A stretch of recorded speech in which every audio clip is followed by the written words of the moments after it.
നമ്മൾ ഈ കത്തണ പെരേന്ന് കഴുക്കോലൂരാന്ന് പറയും. അതുപോലെ തന്നെ പെര കത്തുമ്പോൾ വാഴ വെട്ടുകയെന്ന് പറയും. അങ്ങനെ ഒരുപാട് കാര്യങ്ങൾ പഴഞ്ചൊല്ലിലുണ്ട്. അതേപോലെ തന്നെയാണ് അമ്മയും മകനും തമ്മിലുള്ള ഒരു ചെറിയൊരു ഈഗോ പ്രശ്നം.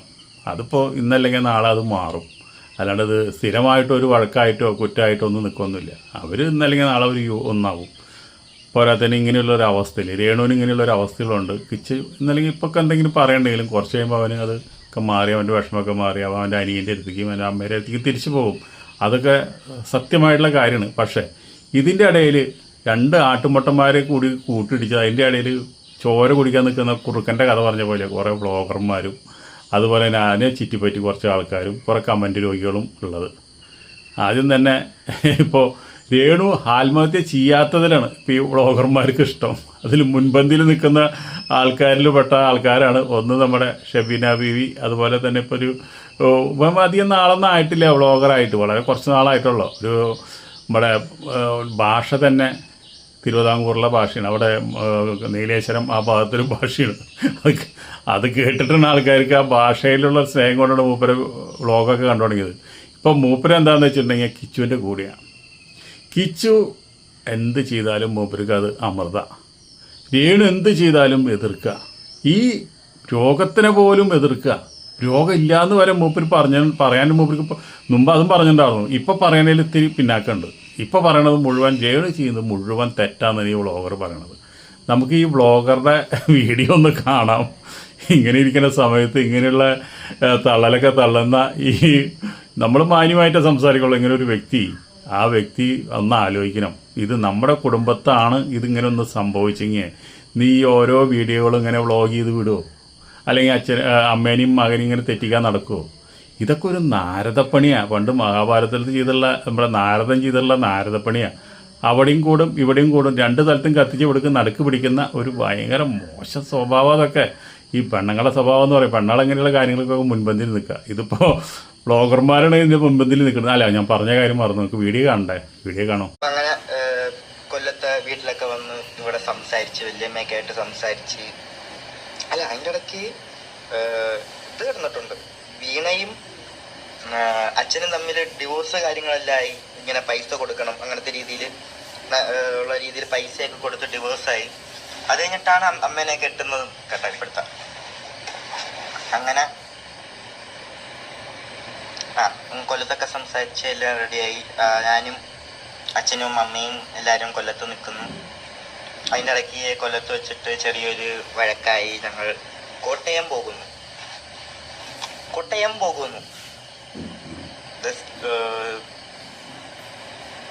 Story starts now.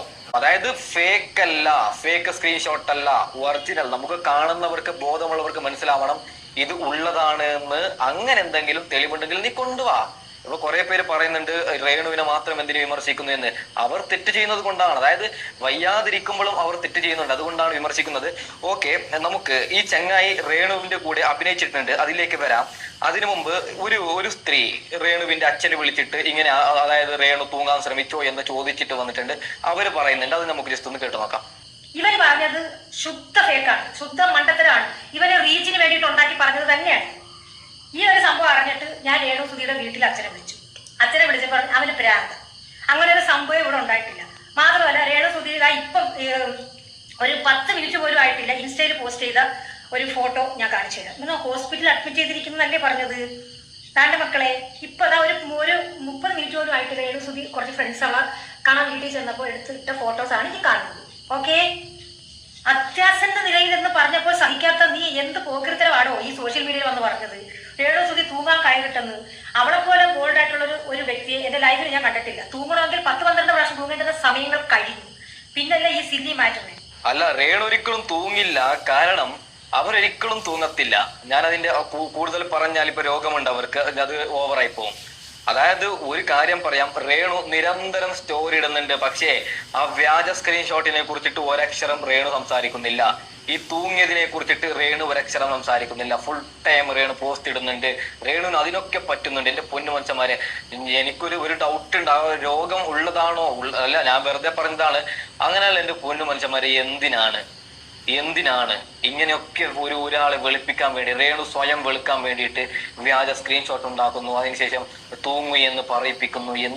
എന്തൊക്കെ കാര്യങ്ങളാണ് ഞാൻ നിങ്ങളും കാണുന്നത്.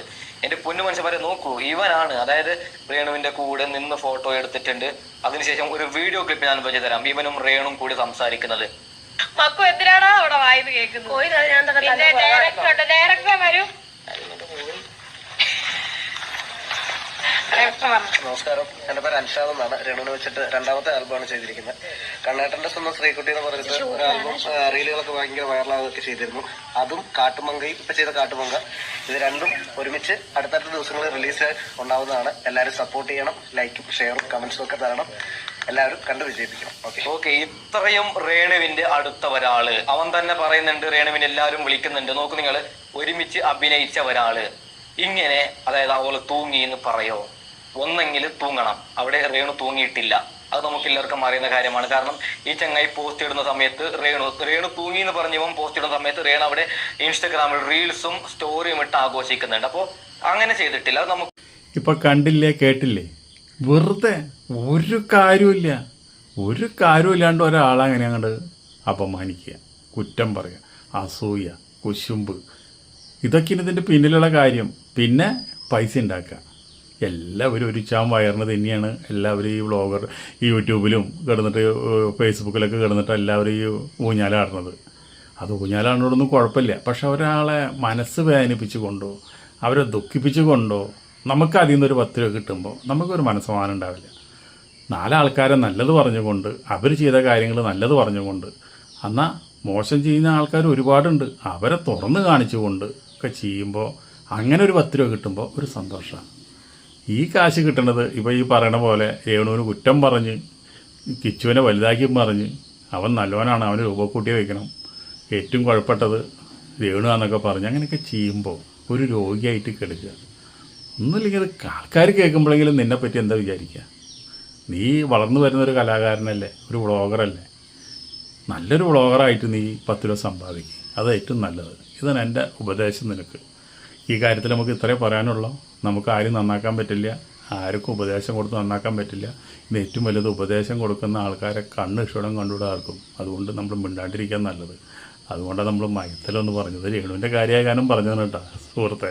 അതുകൊണ്ട് താങ്കളോട് എനിക്ക് യാതൊരു വിഷമവും ഇല്ല. താങ്കളുടെ ബ്ലോഗർ എനിക്ക് ഇഷ്ടമാണ്, ഞാൻ കാണാറുണ്ട് ഇടയ്ക്ക്, അതെനിക്ക് ഇഷ്ടമാണ്, കുഴപ്പമില്ല. പക്ഷേ ഇങ്ങനെ രേണുവിൻ്റെ ചോര കുടിക്കേണ്ടെന്ന് മാത്രമേ ഞാൻ പറഞ്ഞുള്ളൂ.